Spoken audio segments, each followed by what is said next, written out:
दोस्तों आज की इस वीडियो में हम अरण्य के पर्यायवाची शब्द सीखेंगे। पर्यायवाची शब्दों का मतलब होता है कि जब एक ही चीज़ को अलग अलग शब्दों से बोला जाता है या उसके समानार्थक शब्द जो होते हैं, यानी कि बहुत सारे शब्दों का एक समान अर्थ होता है, तो उनको हम पर्यायवाची या समानार्थक शब्द बोलते हैं। तो अरण्य जो है हम जंगल या वन को कहते हैं, यानी कि जिसे इंग्लिश में आप वुड्स कहते हैं। WWDS वुड्स जो है जंगल को कहा जाता है। इसके अलावा जंगल को इंग्लिश में फॉरेस्ट भी कहते हैं।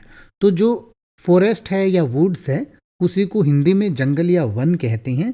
और वन का मतलब या जंगल का मतलब होता है कि जहाँ बहुत सारे पेड़ पौधे होते हैं, प्रकृति अपने हिसाब से जहाँ चल रही होती है। इनके शहर में तो हम अपने हिसाब से चलाते हैं चीज़ों को, लेकिन जंगल में जो है चीज़ें प्रकृति के हिसाब से होती हैं। तो जहाँ बहुत सारे पेड़ पौधे होते हैं, जहाँ जंगली जानवर होते हैं, उस जगह को जंगल कहते हैं। और जंगल को अरण्य भी कहा जाता है। तो अरण्य के पर्यायवाची शब्द हुए जंगल, वन, कानन, अटवी। कानन भी जो है जंगल को ही कहा जाता है। इसके अलावा कांतार या विपिन भी जो है वो जंगल को ही कहा जाता है, यानी कि कांतार या विपिन का मतलब भी जंगल या वन ही होता है। तो अरण्य के पर्यायवाची शब्द हुए जंगल, वन, कानन, अटवी, कांतार या विपिन।